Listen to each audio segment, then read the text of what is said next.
Assalamu alaikum students. I am Mohammad Sood. This is class number 8 of Introduction to Object-Oriented Programming with Java language. Today topic is topics are number 1 assignment solution and number 2 differentiate between the structure and object-oriented programming.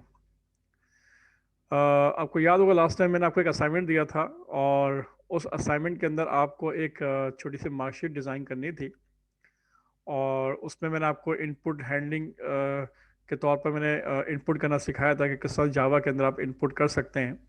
और इसके लिए मैंने एक scanner class को discuss किया था और उसके अंदर मैंने एक जो है स्कैनर क्लास के जो डिफरेंट मेथड हैं उनको भी हमने देखा था और इसके अलावा हमने टाइप कास्टिंग के कॉन्सेप्ट को भी देखा था, जिसके अंदर इंटीजर क्लास और float class and double class को भी डिस्कस किया था। यानी कि हम इनपुट लिया करते थे स्ट्रिंग की फॉर्म में और या लाइन की फॉर्म में और से वो कन्वर्ट करता था डिफरेंट न्यूमेरिक फॉर्म के अंदर, जस्ट लाइक इंटीजर, डबल या फ्लोट।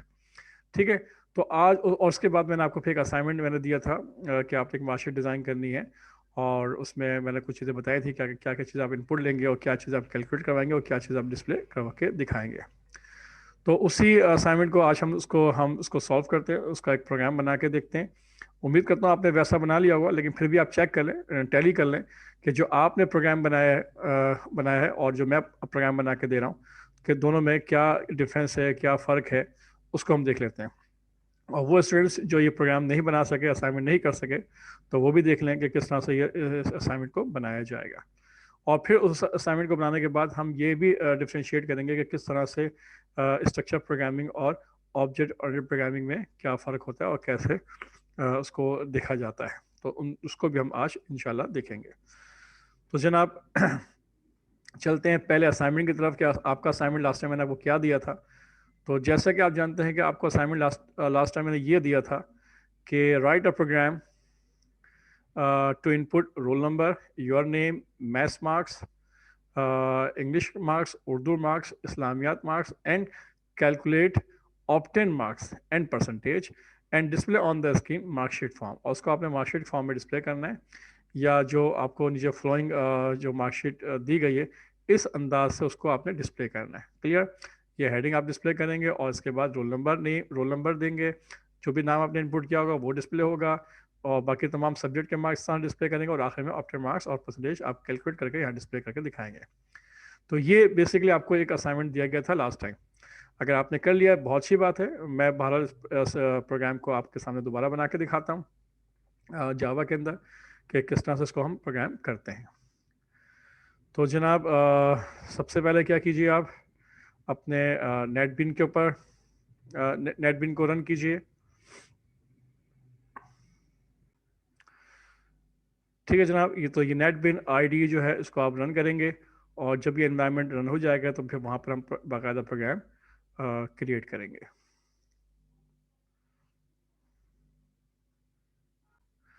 जी, तो ये आपके पास आईडी एनवायरनमेंट आपके सामने ओपन हो गया है। अब यहाँ पर आपने करना है क्या, फाइल एक प्रोजेक्ट को ओपन करना है, न्यू प्रोजेक्ट्स, नेक्स्ट कीजिए। यहाँ पर नाम दे दीजिए। आप सपोज करें कि आप यहाँ पे नाम दे देते हैं मार्कशीट, ओके, और बल्कि इसका नाम रख दिए मार्कशीट 1 कर लीजिए फ़िलहाल और इसको फिनिश। और यहीं पर आप जो है क्रिएट मेन क्लास जो यहीं पर बनाएंगे और तमाम जो कोडिंग है वो इसी मेन क्लास फंक्शन में आप करेंगे। आप फिनिश कर दीजिए।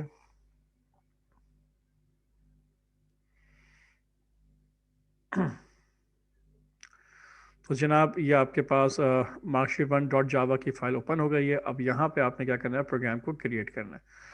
तो जो अननेसेसरी एरिया है उसको क्लियर कर लीजिए पहले आप। जैसे कमेंट्स हैं इनको आप रिमूव कर लें फ़िलहाल।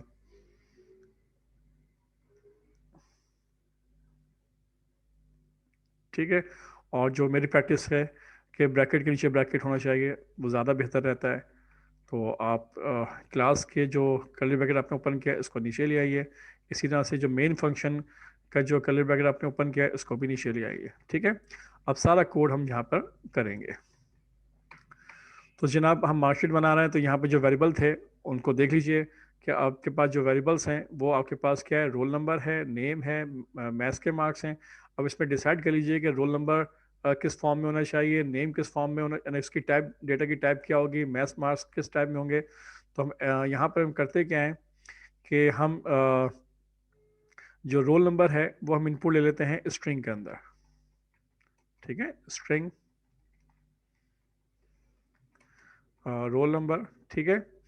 और उसके बाद अगर नेम है तो उसको भी आप स्ट्रिंग में ले लीजिए आप, ठीक है। और बाकी जो एक वेरिएबल और ले लें फिलहाल स्ट्रिंग के अंदर ही, वो है टेक्स्ट वेरिएबल। ठीक है, ये तीन वेरिएबल हमने स्ट्रिंग टाइप के ले लिए। और उसके बाद इंटीजर ले लीजिए आप, मैथ के लिए एम ए रख लीजिएगा, MATH। इंग्लिश के लिए ENG, बल्कि तीन कैरेक्टर रख लें बेहतर है, MAT ENG। और उर्दू के लिए URD। और इस्लामियात के लिए IST कर लीजिएगा, ठीक है। और उसके बाद अगर आपको ऑप्टेंड मार्क्स निकालना है तो उसके लिए आप OBT कर लीजिए आप, OBT MARK। ओके, तो शॉर्ट फॉर्म में रख रहा हूँ मैं OBT और मार्क, ठीक है। इससे आप समझ जाएंगे कि ये ऑप्टेड मार्क्स है। और परसेंटेज को आप चाहें तो फ्लोट में रख लें, वो आपकी मर्ज़ी है, क्योंकि इसमें डेसिमल पॉइंट आएंगे। तो यहाँ पे हम रख लेते हैं फ्लोट के अंदर, फ्लोट। फ्लोट का मतलब होता है कि डेसिमल्स में आपके पास जो न्यूमेरिक वैल्यू होगी वो डेसिमल में होगी, यानी कि 65.67 वगैरह, तो इस तरह से हो सकता है। तो इसमें आपने PER एक वेरिएबल ले लिया। तो पहले तो आपने तमाम वेरिएबल आपने डिक्लेयर कर लिए कि ये वेरिएबल जो है आप इस्तेमाल करेंगे। अब आइए आप उसके लिए आपको याद होगा कि जब हम इनपुट करते हैं तो एक क्लास जो है वो हम ऐड करते हैं। वो एक क्लास है स्कैनर की, स्कैनर इनपुट ले लीजिए। यहाँ पे इनपुट आपने ऑब्जेक्ट क्रिएट किया फिलहाल, और इसके बाद आप देते हो न्यू स्कैनर। और ये क्या है, आपका कंस्ट्रक्टर है। इस कंस्ट्रक्टर को हम जब बाद में थोड़ा डिफाइन करेंगे कंस्ट्रक्टर होता क्या है। बहरहाल ये कंस्ट्रक्टर कहलाता है। वो स्कैनर जो क्लास है, शुरू में जो आपने डेटा टाइप दी है वो स्कैनर दी है, उसके बाद आपने ऑब्जेक्ट नेम दिया इनपुट, वो कोई भी दे सकते हैं आप। उसके बाद आपने स्कैनर न्यू का कीवर्ड इस्तेमाल किया, और स्कैनर से क्या होगा कि आपने एक कंस्ट्रक्टर दिया है, ठीक है। अच्छा, अब ये यहाँ पे रेड लाइन बनी हुई आ रही है, इसका मतलब है कि स्कैनर क्लास यहाँ पर मतलब जो है वो एग्जिस्ट नहीं करती। तो आपने करना क्या होगा, स्कैनर क्लास को अपने ऊपर इंपोर्ट करना होगा। तो अगर आपको उसकी इंपोर्ट जो नेम है वो कंप्लीट नाम याद नहीं है, तो स्कैनर के आगे आप कंट्रोल स्पेस बार देंगे, तो आप ऑटोमेटिकली वो क्लास से रिलेटेड जो भी उसकी लाइब्रेरी फाइल होगी वो यहाँ पर लिखी हुई आ जाएगी। तो यहाँ पे लिखा हुआ है जावा यूटिलिटी, इसको आप एंटर कर लीजिए। तो ये देखें क्लास खुद ब खुद ऊपर जो है क्या हो गया, इम्पोर्ट हो गई है, ये देख लीजिए आप, ठीक है। इम्पोर्ट java.utility.scanner, ओके जनाब। और तो ये आपने एक ऑब्जेक्ट यहाँ पर ले लिया है। अच्छा जनाब, इसमें यहाँ पर रेड लाइन बनी हुई आ रही है, एरर है, क्यों एरर आ रहा है इसको देख लेते हैं हम।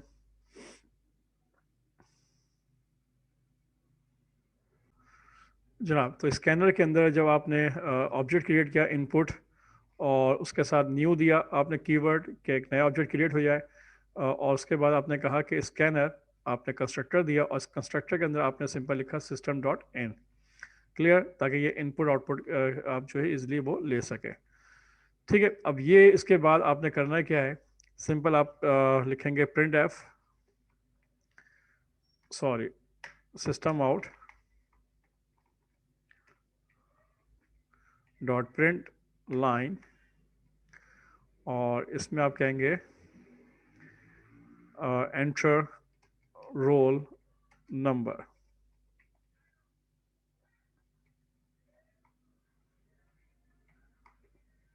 ठीक है। और यहाँ पर आपने चूंकि देखें स्पेलिंग मिस्टेक कर दी, प्रिंट लाइन, प्रिंट के PRINT प्रिंट, और LN, अब सही लिखा है आपने। अब यहाँ पे आपने इनपुट लेना है, तो जैसे कि जानते हैं इनपुट का स्थान लेंगे आप, रोल नंबर में लेना है तो आपने वेरिएबल देंगे रोल इक्वल टू, और यहाँ पे आप दोगे जो ऑब्जेक्ट दिया आपने input dot next, next line, ठीक है। ये आप दे दीजिए, तो वो जो इनपुट होगा और वो डायरेक्टली जो भी आप रोल नंबर दोगे वो रोल के अंदर स्टोर हो जाएगा। और चूंकि रोल जो है स्ट्रिंग है और नेक्स्ट लाइन जो मेथड है वो बेसिकली स्ट्रिंग डेटा ही इनपुट लेता है, तो कोई यहाँ पे इशू नहीं आएगा। ओके, उसके बाद फिर आप लेते हो system dot out dot print line, और यहाँ पे आप देते हो एंटर नेम।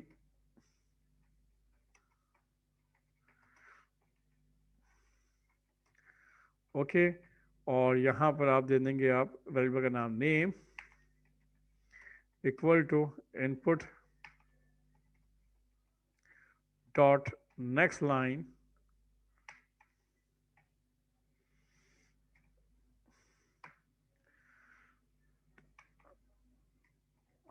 ओके, और चूंकि नेम भी स्ट्रिंग के अंदर है तो यहाँ पर भी कोई फर्क नहीं पड़ेगा, आप सिंपल डायरेक्टली डेटा को आप नेक्स्ट लाइन से इनपुट ले सकते हैं।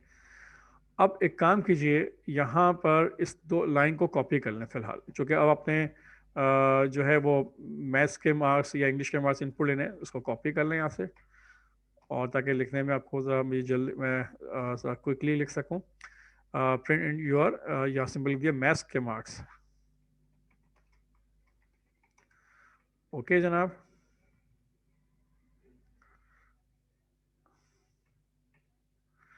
और यहाँ पर आप नेक्स्ट लाइन लिखेंगे आप, लेकिन जो वेरिएबल देंगे वो देंगे आप टेक्स्ट।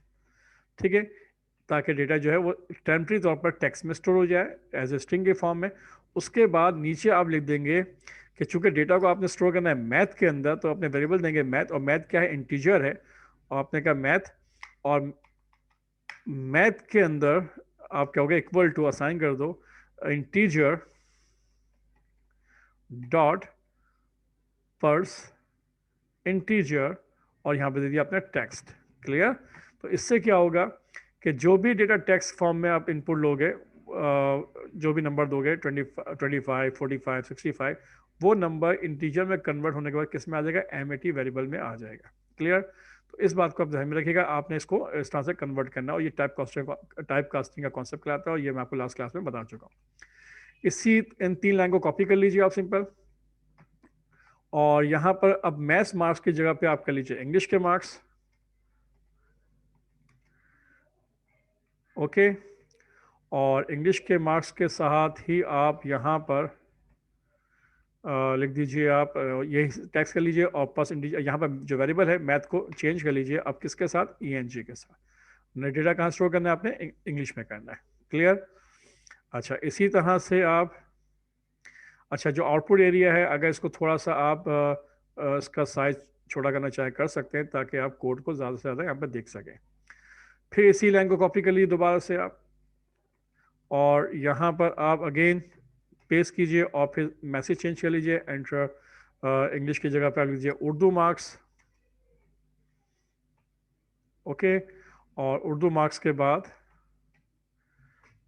आप कर सकते हैं यहाँ पर टेक्स्ट इनपुट ले लीजिए, और यहाँ पर जो वेरिएबल है वो चेंज कर लीजिए, URD कर लीजिए। ओके, आपने जो ऊपर वेरिएबल डिक्लेयर किया है वो URD के नाम से किया हुआ है। ठीक है जनाब, उसके बाद फिर कॉपी कर लीजिए आप इसी लाइन को, और यहाँ पर इंग्लिश उर्दू की जगह पे आप ले लीजिए इस्लामियात। ओके, और यहाँ पर जो वेरिएबल है वो IST कर दीजिए। क्लियर? तो हुआ ये कि आपने अब तमाम जो डेटा है वो आपने इनपुट ले लिया, आपने रोल नंबर भी, नेम भी, मैथ्स के मार्क्स, इंग्लिश के मार्क्स, उर्दू के मार्क्स एंड इस्लामियत के मार्क्स, और इनको आपने बाकायदा उन तमाम वेरिएबल में जो आपने ऊपर डिक्लेयर किए हैं उनमें आपने तमाम वैल्यूज़ को स्टोर भी कर दिया है। क्लियर? अब आपने क्या करना है, कैलकुलेट करना है आपने ऑप्टिमम मार्क्स। तो किस तरह से करेंगे, आप सिंपल लिख दीजिए आप OBT marks mark equal to जो वेरिएबल्स हैं सारे, just like MAT math plus ENG plus URD plus IST। Okay जनाब, तो ये तमाम वेरिएबल थे, आपने इनको आपने ऐड कर लिया किसके अंदर, ऑप्टिमम मार्क्स के अंदर। याद रखिएगा ये जो आपने इस वक्त जो एक्सप्रेशन लिखी है आपने, ये एक एक्सप्रेशन है OBT marks math English Urdu Islamiyat. इसके अंदर जो आपने जो ऑपरेटर इस्तेमाल किया वो प्लस का ऑपरेटर इस्तेमाल किया हुआ है, और ये जो एक्सप्रेशन है ये मैथमेटिकल एक्सप्रेशन कहलाएगी, क्योंकि इससे होगा क्या कि एक मैथमेटिकल वैल्यू कैलकुलेट होकर आंसर जो है वो ओबीटी मार्क्स में आ जाएगा। क्लियर? तो ये बेसिकली जो एक्सप्रेशन है ये मैथमेटिकल एक्सप्रेशन कहलाएगी। जैसे कि आप जानते हैं एक्सप्रेशन की डेफिनेशन क्या है कि वो combine the constant and variables and functions. Okay, तो यहाँ पर ये जो है मैथ इंग्लिश उर्दू सब क्या है वेरिएबल्स है, इनको कंबाइन करेगा, इनमें प्लस का ऑपरेशन करेगा और उसके बाद ओबीटी मार्क्स के अंदर एक सिंगल वैल्यू आपकी स्टोर होकर आ जाएगी। ठीक है, इसी तरह से मुझे परसेंटेज निकालनी है, तो PER इक्वल टू, अब यहाँ पे आपके पास OBT ऑप्टेन मार्क्स आपके पास वैल्यू है। ठीक है, और इसको मल्टीप्लाई करना है किससे, 100 से, और डिवाइड करना है 400 से। वजह क्या, 400 से क्यों डिवाइड करेंगे, चूंकि हर सब्जेक्ट जो है वो 100 मार्क्स का है, तो इसलिए आप जो टोटल मार्क्स बनते हैं वो 400 बनते हैं। तो 400 से आप डिवाइड कर लीजिए और 100 से मल्टीप्लाई कर लें, तो इससे आपकी परसेंटेज निकल आएगी। ओके जनाब, तो ये आपका क्या हो गया, प्रोसेस हो गया, कैलकुलेशन हो गई कि आपने ऑप्टिमम मार्क्स और परसेंटेज आपने कैलकुलेट कर लिए। अब इसके बाद क्या करना है, अब इसके बाद आपने इनको इन तमाम वैल्यूज को डिस्प्ले करना है। कैसे करेंगे, simple, system dot out dot print line, और यहाँ लिख दीजिए आप सिंपल मार्कशीट। ओके, जैसे कि आप लास्ट टाइम जिसका आउटपुट चाहिए, और इसी तरह से इसी लाइन को कॉपी कर लें आप सिंपल, और इसमें आप डैश डैश डैश। अच्छा, आउटपुट किस तरह से बनाना है आपने, वो आप देख लीजिए, आउटपुट आपके माइंड में होना चाहिए कि उसी हिसाब से आप आउटपुट बनाओगे। तो देखें, ये आउटपुट का आपका जो मार्कशीट फॉर्म है इस तरह से डिस्प्ले करना है आपने। ठीक है, ओके, तो देख लीजिए आप, ये मैसेज आ गया। उसके बाद आप चाहें तो यहाँ पर \n टू टाइम कर लिए ताकि गैप ज़्यादा आ जाए। उसके बाद फिर आपने सिस्टम, इसको कॉपी कर लीजिए, system out dot print line, और यहाँ पर आप लिख दीजिए सिंपल मैथ्स के मार्क, ओ सॉरी, रोल नंबर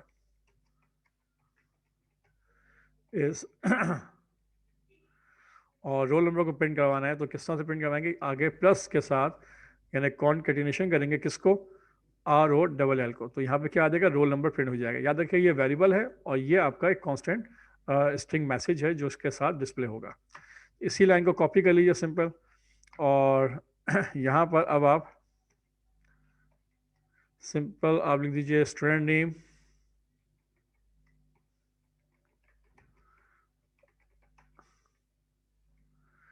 इस, और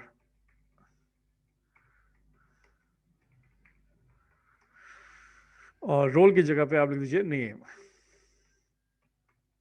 और इसके बाद इसी लाइन को आप दोबारा कॉपी कर लीजिए, और अब कंट्रोल V कीजिए। अच्छा, अब स्टूडेंट नेम की जगह पे अब आ जाएगा यहाँ पे मैथ्स के मार्क्स,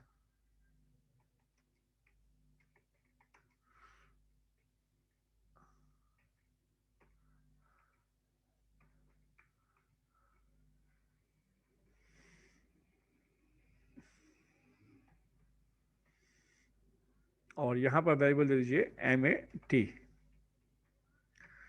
इसी तरह से आप इनको कॉपी कर लीजिए, और मैथ्स मार्क्स की जगह पे आपके पास आ जाएगा इंग्लिश के मार्क्स। क्लियर? और यहाँ पर आप ENG वेरिएबल दे दीजिए। सिमिलर इसी तरह से नीचे भी,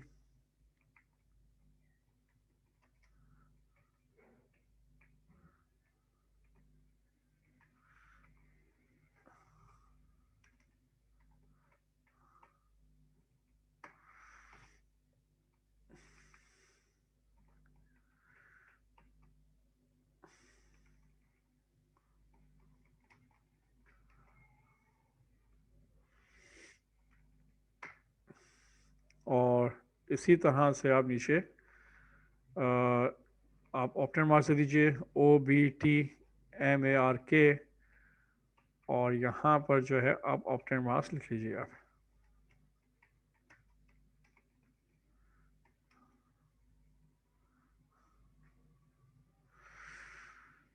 ठीक है जनाब, तो ये आपके ऑप्टेन मार्क्स आ गए। इसी तरह से आपने परसेंटेज को भी डिस्प्ले करना है, तो यहाँ पे परसेंटेज भी डिस्प्ले करवा लीजिए आप।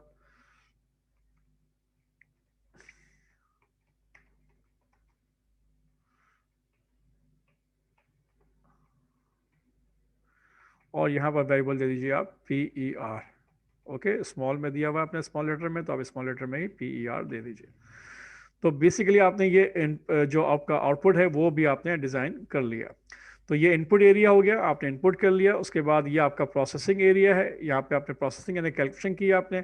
और इसके बाद आपने ये जो एरिया है ये आपका आउटपुट का एरिया, जहाँ पे आपका जो आउटपुट है, रिजल्ट है, वो शो हो जाएगा। ओके जनाब, तो अब हम प्रोग्राम को चला के देखते हैं कि इसके प्रोग्राम का आउटपुट कैसे आता है। फिलहाल यहाँ पे कोई भी इसने जब कोडिंग जब मैं लिख रहा था तो कोई इसने एरर फिलहाल नहीं दिया है। कोडिंग सही लिखी है। अब इसको सिर्फ आपने एग्जीक्यूट करना है और कंफर्म करके चेक करना है कि इसका आउटपुट किस तरह से आ रहा है। रन कीजिए और नीचे आउटपुट का एरिया देख लीजिए। आउटपुट के एरिया को चाहे तो थोड़ा सा आप लार्ज कर सकते हैं, उसकी विंडो साइज को आप। और देखें यहाँ पे उसने पूछा inter roll number. Roll number मैंने दिया सपोज करें 203। एंटर कीजिए। अब आपसे पूछा एंटर योर नेम। अच्छा, एक बात नोट कीजिएगा कि रोल नंबर जो है, जो कर्सर है वो नीचे आ रहा है। उसकी वजह ये कि आपने प्रिंट लाइन लिखा है। प्रिंट लाइन से होता क्या है, जब मैसेज प्रिंट करता है तो कर्सर कहाँ मूव कर जाता है, नीचे की जाने मूव कर जाता है, नेक्स्ट लाइन के ऊपर। ठीक है, तो इस वजह से वो जो इनपुट ले रहा है वो नेक्स्ट लाइन पे इनपुट ले रहा है। उसको हम किस तरह ठीक कर लेंगे कि जहाँ पे हमने प्रिंट लाइन लिखा हुआ इनपुट लेते हुए वहाँ पे सिंपल प्रिंट लिख देंगे, LN नहीं लिखेंगे। ओके जनाब। अच्छा, अब एंटर योर नेम, नाम दे दीजिए आप उस्मान अहमद।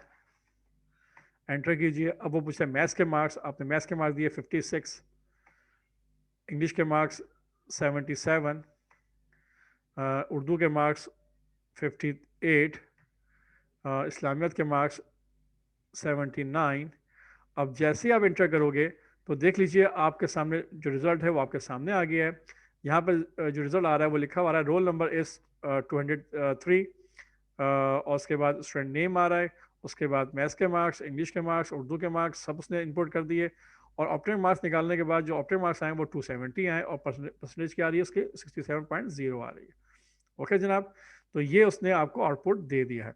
अच्छा, इस आउटपुट को थोड़ा बेहतर करना चाहेंगे, जैसे मैंने कहा था आपसे कि आउटपुट जो है इस फॉर्म में आ जाए तो ज़्यादा बेहतर होगा।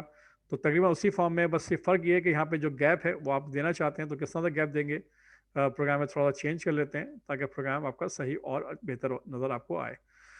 तो सिंपल क्या कीजिए, आप जो आपने इनपुट लिया था प्रिंट लाइन की जगह पे आप सिंपल प्रिंट कर लीजिए, LN इस्तेमाल मत कीजिएगा। ठीक है, इधर भी आप LN रिमूव कर लीजिए प्रिंट लाइन की जगह। तो इनपुट के अंदर आपने ये चीज़ें, आप LN जो है न्यू लाइन का जो स्टेटमेंट है उसको आपने ख़त्म कर लिया। ठीक है, ताकि कर्सर जो है वो जो जिस लाइन में इनपुट ले रहा है कर्सर वहीं पर ही मौजूद रहे। ओके, अब इनपुट लेने के बाद जो है यहाँ पर आप मार्कशीट के अंदर एक काम कीजिए, इसको यहाँ पे \n 2 टाइम कर लीजिए आप। ओके, ताकि कर्सर जो है वो नीचे आ जाए। उसके बाद यहाँ पर जो है हेडिंग के बाद फिर आपके पास 2 लाइन का गैप चाहिए, तो \n 2 टाइम कर लीजिएगा यहाँ पर। वैसे खैर यहाँ से हो जाएगा 2 लाइन्स, काफ़ी था आपके पास, लेकिन चलें इसको फ़िलहाल क्या कीजिए, यहाँ से हटा लीजिए और \n यहाँ पर एक दफ़ा और लिख दीजिए। आप 3 लाइन का गैप आ जाएगा। उसके बाद जब रोल नंबर प्रिंट करेगा तो प्रिंट करने के बाद यहाँ पर भी आपको 3 लाइन का गैप चाहिए, तो फिर आप क्या करें, इसके नीचे जहाँ से मैथ शुरू हो रहा है यहाँ पर आप \n 2 दफ़ा या 3 दफ़ा आप कर सकते हो। क्लियर। उसके बाद जहाँ पे आपके पास ऑप्टिमल मार्क्स है इधर भी आप \n 2 टाइम्स कर सकते हैं। तो अब चले देखते हैं कि इसका अब आउटपुट क्या आ रहा है, उसको हम देख लेते हैं। प्रोग्राम को सेव कीजिए और रन करके देखते हैं। जनाब देखें, अब ये प्रोग्राम रन हो गया है और इसके आउटपुट की जो स्क्रीन है उसको थोड़ा सा उसका साइज़ बड़ा कर लीजिए और उसके बाद चेक करें। जी, रोल नंबर आपने कहा 101 फॉर एग्ज़ाम्पल। नेम दे रहे हैं आप सपोज करें इमरान अहमद। ओके, उसके बाद मैथ्स के मार्क्स में आप देते हैं 67, इंग्लिश के मार्क्स 66, उर्दू के मार्क्स 68, इस्लामियत के मार्क्स 69, और उसके बाद एंटर कीजिए। तो देखें अब आप मार्कशीट की जो फॉर्म है वो देख लीजिए, मार्कशीट की हेडिंग आगे लिखी हुई, उसके बाद गैप आ गया, रोल नंबर और नेम आपको यहाँ डिस्प्ले कर रहा है। उसके बाद मैथ्स के मार्क्स, इंग्लिश के मार्क्स, उर्दू के मार्क्स, इस्लामियत के मार्क्स डिस्प्ले कर रहा है। उसके बाद आखिर में उसने ऑप्टिमल मार्क्स और परसेंटेज को भी डिस्प्ले करके दिखा दिया है। तो जनाब ये आपका सिंपल प्रोग्राम था जो कि आपने देखा। अब हम थोड़ा सा प्रोग्राम को इस अंदाज से देखते हैं। ये सिंपल याद रखिएगा, इसे कहते हैं स्ट्रक्चर प्रोग्रामिंग। ये आपकी जो अभी तक प्रोग्रामिंग थी ये सिंपल स्ट्रक्चर प्रोग्रामिंग है। इसमें आपने जो है कोडिंग जो है वो मेन फंक्शन के अंदर आपने टॉप टू बॉटम आपने सब कुछ आपने लिख दिया है। इसमें लाइन बाय लाइन आपने स्टेटमेंट लिखी है। कंपाइलर ने या कंप्यूटर ने उसको लाइन बाय लाइन आपका जो कोड है उसको रीड किया और उस पर उसने एक्शन किया और आपको आउटपुट जो है वो स्क्रीन पर उसने शो कर दिया। तो ये बेसिकली एक तरह से देखा जाए तो ये एक स्ट्रक्चर प्रोग्रामिंग का कॉन्सेप्ट है। ये ऑब्जेक्ट ओरिएंटेड प्रोग्रामिंग टेक्निक अभी यहाँ हमने इस्तेमाल नहीं की।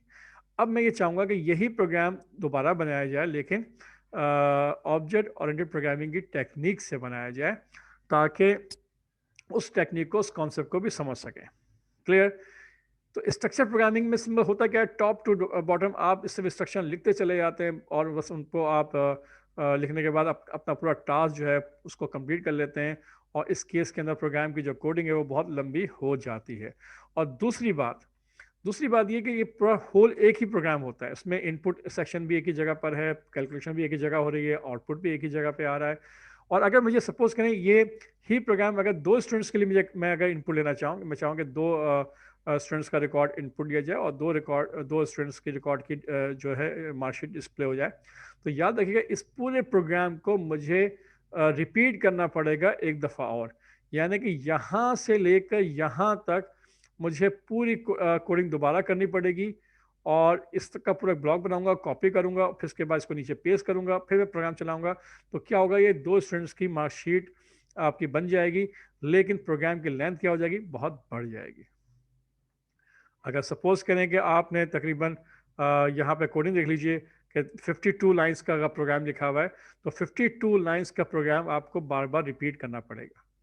यानी अगर दो स्टूडेंट्स की मार्कशीट बनानी है आपने, तो 52 यानी कि 104 लाइन का प्रोग्राम आप लिखोगे तो दो स्टूडेंट्स की मार्कशीट आपकी बन पाएंगे। तो ये एक बहुत बड़ा जो है लाइक ड्रॉबैक है स्ट्रक्चर प्रोग्रामिंग के अंदर। तो हम इसको करते गए ऑब्जेक्ट ओरिएंटेड प्रोग्रामिंग में, इसको जरा कन्वर्ट करके देखते हैं कि किस तरह से इसको प्रोग्राम को बनाया जाएगा। और बहुत ईजी है, कोई मुश्किल नहीं है, सिर्फ टेक्निक आपको बताना चाह रहा हूँ कि ऑब्जेक्ट ओरिएंटेड प्रोग्रामिंग की टेक्निक क्या होगी। आप एक काम कीजिए, इसके 3 सेक्शन बना लीजिए आप। पहला सेक्शन किसका, इनपुट का। दूसरा सेक्शन किसका, जस्ट लाइक इसको समझ लीजिए कैलकुलेशन का। और तीसरा जो है आउटपुट का। तो आप करते क्या हैं, आप करेंगे कि जो ऊपर क्लास है मार्कशीट की यहाँ पर एक काम कीजिए, इस क्लास के अंदर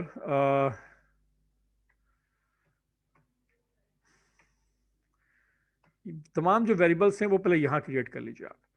मिसाल के तौर पर आप कह लें यहाँ पर कि ये जितने भी वेरिएबल्स हैं इनको आप एक मार्कशीट की क्लास की जो मार्कशीट की क्लास है इसकी प्रॉपर्टीज बना लें, इनके डेटा मेंबर बना लें। कैसे बना लें आप, इसको यहाँ से कट कीजिए और यहाँ पर पेस्ट कर दें। क्लियर? और इन तमाम वेरिएबल से पीछे बैक साइड पे जहाँ पे आपने लिखा हुआ है यहाँ पर आप प्राइवेट लिख दीजिए आप। क्लियर? इनका जो स्कोप है प्राइवेटली है। ठीक है जनाब?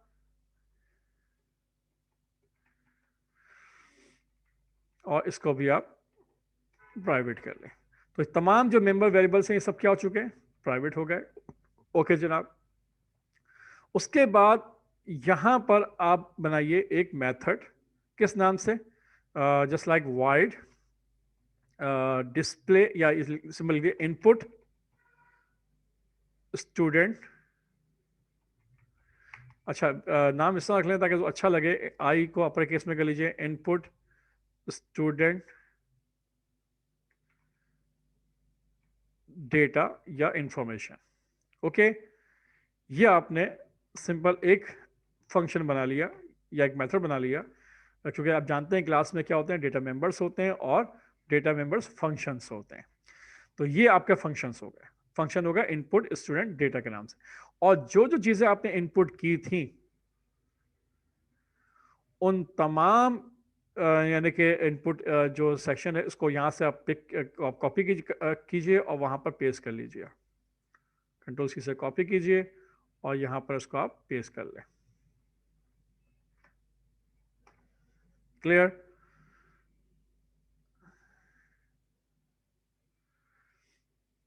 ठीक है जनाब। उसके बाद ये इनपुट एरिया हो गया। उसके बाद जो आपका कैलकुलेशन का एरिया था, अच्छा इनपुट एरिया जब यहाँ पे ये बना लिया आपने, तो यहां से वो तमाम इनपुट एरिया जो आपके मेन में बना होता है उसको रिमूव कर लें।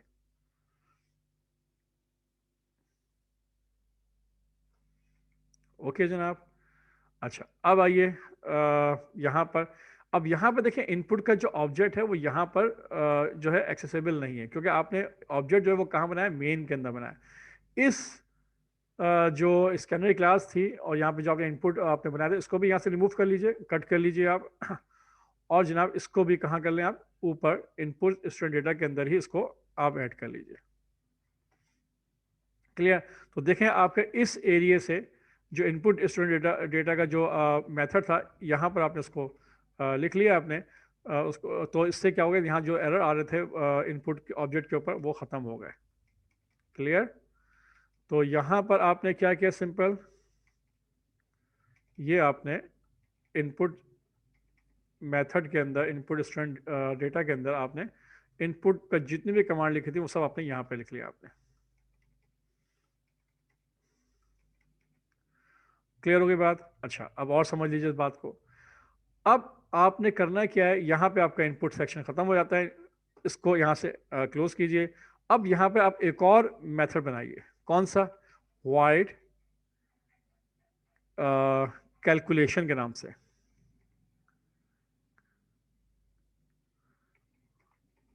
ओके जनाब।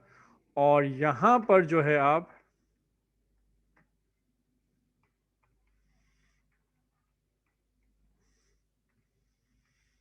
जो कैलकुलेशन का जो स्टेटमेंट थी वो यहाँ कॉपी कर लीजिए आप। ठीक है, यहाँ से कट कीजिए और यहाँ पर आप पेस्ट कर लीजिए। ओके जनाब। तो यहाँ पर भी देख लीजिए, अब तमाम जो एरर हैं कोई भी नहीं है, सिंपल वो सही इसको देखिए आइडेंटिफाई कर रहा है कि जी कैलकुलेशन का जो फंक्शन है बिल्कुल सही आपने यूज़ किया है, कि यहाँ पर कैलकुलेशन हो रही है आपकी, ऑप्टेड मार्क्स और परसेंटेज जो है वो कैलकुलेट होकर आ रहे हैं। उसके बाद जो आउटपुट एरिया है उसके लिए भी क्या करें आप, एक फंक्शन और बना लीजिए और मैंने मेथड बना लीजिए आप, और उसका नाम रख लीजिए आप void display student information. Clear हो गई बात। और इसके ब्रैकेट को सिंपल यानी कि ओपन क्लोज कर लीजिए, और यहाँ पर जो है आपने ये जो डिस्प्ले का जो पूरा प्रोसेस था जो कि नीचे आपने लिखा होता, इसको यहाँ से आप कट कीजिए और वहाँ पर पेस्ट कर लीजिए। ठीक है जनाब। तो अब आपके तमाम जो तीन प्रोसेस हैं, इनपुट प्रोसेस था और आपकी प्रोसेसिंग है, कैलकुलेशन है, और उसके अलावा आपका आउटपुट है, इन सब के आपने अलग अलग तीन मेथड बना लिया आपने। और उस किस क्लास के अंदर, आपने उस क्लास को का नाम दिया आपने, मार्कशीट का नाम दिया हुआ है आपने, ऊपर देख लीजिए आप। तो यानी कि इस क्लास के अंदर डेटा मेंबर वेरिएबल्स भी हो गए और डेटा मेंबर फंक्शंस भी हो गए। अच्छा इसमें एक काम कीजिए, डेटा मेमोरी फंक्शन के अंदर आप नोट की वेरिएबल के अंदर आप याद रखिएगा रोल नंबर सही है, नेम सही है, मैथ के वेरिएबल भी सही है, English English variable, Urdu variable, ये सब सही है। सिर्फ एक वेरिएबल जो है ये टेक्स्ट, चूंकि ये इस्तेमाल हो रहा है, सिर्फ डेटा को इनपुट लेता है और लेने के बाद वो कन्वर्ट कर देता है उस एक्चुअल वेरिएबल के अंदर जिसमें हमें डेटा चाहिए होता है। तो ये एक जस्ट लाइक ये इसको देखा जाए तो इस वेरिएबल को हम एज ए जो क्लास मार्कशीट है इसका ये डेटा मेंबर नहीं होना चाहिए, इसका इसका इससे कोई ताल्लुक नहीं है। तो यहां से इस वेरिएबल को आप रिमूव कर दें, और इस वेरिएबल को चूंकि आपने यहां इस्तेमाल किया है इनपुट स्टूडेंट डेटा के अंदर, तो यहां पर इस वेरिएबल को डिक्लेयर कर लें। क्लियर। एक मिनट, स्ट्रिंग टेक्स्ट। ओके। तो ये इस यानी कि इनपुट स्टूडेंट डेटा जो मेथड है, ये वेरिएबल सिर्फ यहीं पर होना चाहिए, इसका क्लास के डेटा मेंबर से इसका कोई ताल्लुक फिलहाल नहीं है। ओके। तो ये आपने यहाँ पे लिख लिया। अब उसके बाद बाकी तमाम चीज़ें सही हैं, कोई इसमें इशू नहीं है। ठीक है जनाब। प्रोग्राम बिल्कुल ओके हो गया है। अब आप नोट करें, ये आपका इनपुट एरिया हो गया, इनपुट यानी कि स्टूडेंट डेटा हो गया, उसके बाद आपने ये कैलकुलेशन का एरिया हो गया, मेथड हो गया, और ये आपके पास डिस्प्ले इंफॉर्मेशन का मेथड आपके पास यहाँ पे आ गया। ये तमाम की तमाम चीज़ें किसमें, मार्कशीट क्लास के अंदर है। ठीक है, अब आइए आप मेन फंक्शन के अंदर, जो कि यहाँ पे आपके पास मौजूद है।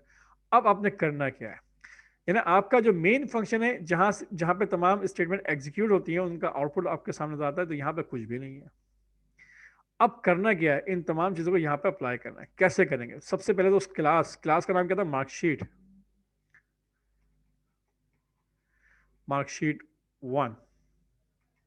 देख लीजिए ऊपर क्लास का नाम क्या है, मार्कशीट 1। नोट कर लीजिए आप, मार्कशीट 1 ये लिखा हुआ आ रहा है। ठीक है, तो आपने क्लास का नाम लिखा आपने, और इस क्लास के नाम पे आपने एक ऑब्जेक्ट क्रिएट किया। आपने कहा स्टूडेंट 1 की बात हो रही है, स्टूडेंट 1 इक्वल टू न्यू, और आपने एक कंस्ट्रक्टर दे दिया आपने, मार्क शीट। या आप कहेंगे भाई बार बार कंस्ट्रक्टर का वर्ड इस्तेमाल कर रहा हूँ, ये कंस्ट्रक्टर है क्या, इसको मैं आपको बाद में समझाऊंगा। अगर मौका मिला तो मैं आपको आज ही सिखा दूंगा, समझा दूंगा आपको। मार्कशीट, ठीक है जनाब, मार्कशीट 1, ये जो रेड लाइन बनी हुई आ रही है, इसकी वजह ये मार्कशीट क्लास का नाम क्या है, मार्कशीट 1 है, तो इसका भी नाम क्या होना चाहिए, मार्कशीट 1 ही होना चाहिए। ओके ओके, तो ये आपका एक ऑब्जेक्ट क्रिएट हो गया स्टूडेंट 1 के नाम से। अब आपने इनपुट लेना है यहाँ पर, तो क्या करोगे आप सिंपल लिखोगे student 1 dot input student data. Simple आपने क्या किया, उस क्लास के साथ जो उसका डेटा मेंबर फंक्शन था, वो आपने लिख दिया इनपुट स्टूडेंट डेटा। तो सिर्फ एक लाइन लिखी आपने, इस एक लाइन को लिखने से क्या होगा कि कंप्लीटली वो आपसे इंफॉर्मेशन इनपुट लेगा, जो कि स्टूडेंट्स की होगी, जो कि आप इनपुट कर रहे थे। वो सिंपल आपने एक लाइन लिखी, इसके जरिए क्या होगा, वो पूरा मेथड कॉल हो जाएगा, और इसके जरिए आपसे आपका इंटरफेस सामने आ जाएगा, और वहां पर आप डेटा इनपुट कर सकोगे स्टूडेंट्स का। ओके, उसके बाद आपने उस डेटा को जो आपने इनपुट किया होगा उसको कैलकुलेट भी करना है। तो फिर क्या लिखेंगे आप, स्टूडेंट 1 डॉट कैलकुलेशन। तो इससे क्या हो जाएगा, जो डेटा आपने इनपुट किया होगा वो आपकी कैलकुलेशन होके आपके पास आ जाएगी। और अगर आपने इंफॉर्मेशन डिस्प्ले करनी है तो लिख दीजिए आप स्टूडेंट 1 डॉट और यहाँ पे लिख दिया आपने display information, display student information, जो आपने मेथड बनाया था। ये सिर्फ 3 लाइनें लिखी हैं आपने, और ऊपर पूरा प्रोग्राम जो है वो आपने ऊपर आपने लिख दिया है। यानी कि तमाम के तमाम जो इम्प्लीमेंटेशन है, इम्प्लीमेंटेशन कह लीजिए, या जो जो भी उसका जो फंक्शन, जो मेथड लिखे हैं, उनका जो पूरा प्रोसेस है, वो सब का सब आपने ऊपर एक क्लास में सबको आपने मुख्तलिफ मेथड में उनको आपने रख दिया है। क्लियर। अब इस मेन में सिर्फ ये 4 लाइनें आपने लिखी हैं और कुछ भी नहीं। बाकी सारा पूरा प्रोग्राम जो इंप्लीमेंट किया है वो सब क्लास के अंदर आपने, जो क्लास ऊपर बनी हुई है वो सब वहीं पर आपने लिख दिया है आपने। क्लियर। तो ये देख लीजिए आप कि आपके पास सिर्फ इस मेन फंक्शन में ये सिर्फ 4 लाइन लिखी है आपने। आपने क्लास का ऑब्जेक्ट क्रिएट किया, और फिर उस ऑब्जेक्ट के साथ उनके जो मेथड थे उनको आपने यूज कर लिया, और ना यहाँ पे आपने वेरिएबल डिक्लेयर किए, ना यहाँ पे आपने कोई इनपुट की कोई स्टेटमेंट्स इंडिविजुअल लिखी, सब आपने बाकायदा ऑब्जेक्ट के जरिए और उन मेथड के जरिए आपने जो है यहाँ पर प्रोग्राम को कॉल कर लिया। अब इस प्रोग्राम को जरा एग्जीक्यूट करके देखते हैं कि इसका आउटपुट क्या आता है। रन कीजिए, देख लीजिए आउटपुट सेम सिमिलर वैसे ही आ रहा है। एंटर रोल नंबर, आपने नंबर दिया, सपोज करें 100। उसने पूछा नेम, नेम दे दिया, सपोज करें आसिफ। मैथ्स के मार्क्स 66, इंग्लिश के मार्क्स 88, उर्दू के मार्क्स 55, इस्लामियात के मार्क्स 89। अब जैसे ही आपने एंटर किया तो देखें उसने कैलकुलेशन भी की, और उसके साथ उसका आंसर भी डिस्प्ले कर दिया है।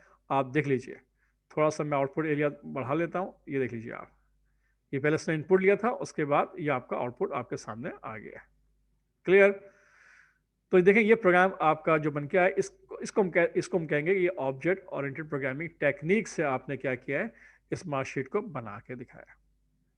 क्लियर। अब इसमें फ़ायदा क्या है, इसमें फ़ायदा यही है कि अगर मुझे एक और स्टूडेंट्स की इंफॉर्मेशन लेनी हो, इनपुट लेनी हो, और उसको फिर कैलकुलेट करना हो, उसको भी डिस्प्ले करना हो, तो आप क्या कर सकते हैं, सिंपल ये जो 3 लाइन है आपको सिर्फ इन्हें कॉपी कीजिए और इन्हें पेस्ट कर दीजिए। तो अगर नोट करें तो अगर ये पूरा प्रोग्राम जो पहले 52 लाइन का प्रोग्राम था, अगर मैं उसको रिपीट करता तो 104 लाइन का प्रोग्राम बन गया था। अब सिर्फ क्या हुआ है, आपने सिर्फ 3 लाइनें ऐड की यहाँ पे, ओके, और ये 52 लाइंस का प्रोग्राम इसके नीचे दोबारा से क्या हो जाएगा, एग्जीक्यूट हो जाएगा। आप इसको चला के देखें, देखा, नोट कीजिएगा जरा इसको आप रन कीजिए, देख लीजिए। एंटर रोल नंबर, आपने रोल नंबर दिया सपोज करें 100, ठीक है। आपने नाम दिया सपोज करें आसिफ, ओके। मैथ्स के नंबर दिया आपने 55, 66, 77, ओके, और 88। जैसे इंटर किया आपने, एक मार्कशीट डिस्प्ले हो गई। डिस्प्ले होने के बाद अब नोट कीजिएगा, प्रोग्राम खत्म नहीं हुआ है। अब नोट कीजिए नीचे आपसे दोबारा से वो एंटर रोल नंबर पूछ रहा है। अब क्या आपने रोल नंबर दिया 101, एंटर कीजिए। नेम, अब आपने नेम दिया उस्मान, ठीक है। मैथ्स के मार्क्स 56, इंग्लिश के मार्क्स 67, उर्दू के मार्क्स 89, इस्लामियत के मार्क्स 98। एंटर कीजिए, देखें उसका रिजल्ट भी आपके सामने आ गया। यानी आपने एट ए टाइम 2 स्टूडेंट्स की इंफॉर्मेशन आपने इनपुट की और दोनों की 1 बाय 1 जो आउटपुट है वो डिस्प्ले हो गया। ये देख लीजिए आप, ठीक है। पहले 100 यहाँ से देख लीजिए आप, इसने ये इंफॉर्मेशन इनपुट की, उसके बाद ये आपके पास रिजल्ट आया, और उसके बाद आपने दूसरे यानी कि स्ट्रिंग इंफॉर्मेशन इनपुट की 101, और फिर उसका रिजल्ट भी ये आपके सामने आ गया। तो बेसिकली अगर इसी तरह मैं चाहूँ, मैं अगर 3 से 4 या 5 नए स्टूडेंट्स की इंफॉर्मेशन इनपुट करूँ, तो फिर आप बस सिर्फ इन 3 लाइंस को आप कॉपी कर लें, तो पूरा का पूरा प्रोग्राम नीचे क्या हो जाएगा, वो एग्जीक्यूट हो जाएगा। क्लियर। और यूं भी किया जा सकता है कि आप इसको एक एज ए एरे की फॉर्म में डेटा ले लें और फिर उसके बाद उसको आप मैनिपुलेट करें, वो और आसान हो जाएगा प्रोग्राम। उसको कैसे किया जाता है वो भी हम आगे देखेंगे। अभी फिलहाल मैंने आपको सिर्फ ये समझाया कि देखें, एक सिंपल जो इससे पहले जो सबसे पहला प्रोग्राम था वो सिंपल स्ट्रक्चर प्रोग्रामिंग थी, जिसमें आपने मेन फंक्शन के अंदर आपने प्रोग्राम को स्टार्ट किया और उसी में आपने ख़त्म कर दिया और वो प्रोग्राम आपका ओके हो गया। लेकिन अगर उसी प्रोग्राम को अगर आपने एक्सटेंड करना है, बढ़ाना है और दूसरे स्टूडेंट्स के लिए भी, तो उतना ही कोड जो आपने लिखा था पहले वो दोबारा से आपको लिखना पड़ेगा मेन फंक्शन के अंदर। क्लियर। तो उससे प्रोग्राम की लेंथ क्या हो रही थी, बहुत बढ़ रही थी। क्लियर। तो उसका सोल्यूशन ये निकाला कि हमने ऑब्जेक्ट ओरिएंटेड प्रोग्रामिंग के अंदर हमने ये किया कि तमाम की तमाम जो इम्प्लीमेंटेशन थी वो सब की सब हमने कहाँ लेके चले गए, क्लास में लेके चले गए।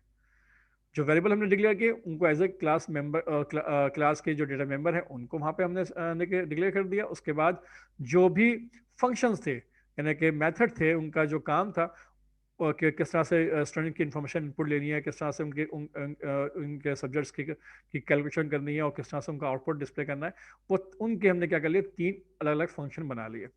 और फिर उनको बनाने के बाद हमने मेन फंक्शन में क्या किया कि उस क्लास का एक ऑब्जेक्ट क्रिएट किया और फिर उस ऑब्जेक्ट के साथ जो उसके डेटा मेंबर फंक्शन थे उनको हमने कॉल कर लिया। क्लियर। जिसका काम क्या था, इनपुट स्टूडेंट डेटा से डेटा इनपुट कर लिया करते थे और कैलकुलेशन से जो है वो हम डेटा के जो है कैलकुलेट कर लिया करते थे और डिस्प्ले स्टूडेंट इन्फॉर्मेशन से उसके जो आउटपुट है वो हमें स्क्रीन पर नज़र आ जाता था। तो ये एक कॉन्सेप्ट है, इसको आप देख लीजिए और इसको उम्मीद करता हूँ कि आपको समझ में आ गया होगा। तो ये एक कॉन्सेप्ट था कि किस तरह से आपने ऑब्जेक्ट ओरिएंटेड प्रोग्रामिंग के ज़रिए आपने जो है इसी मार्कशीट को डिज़ाइन करना है।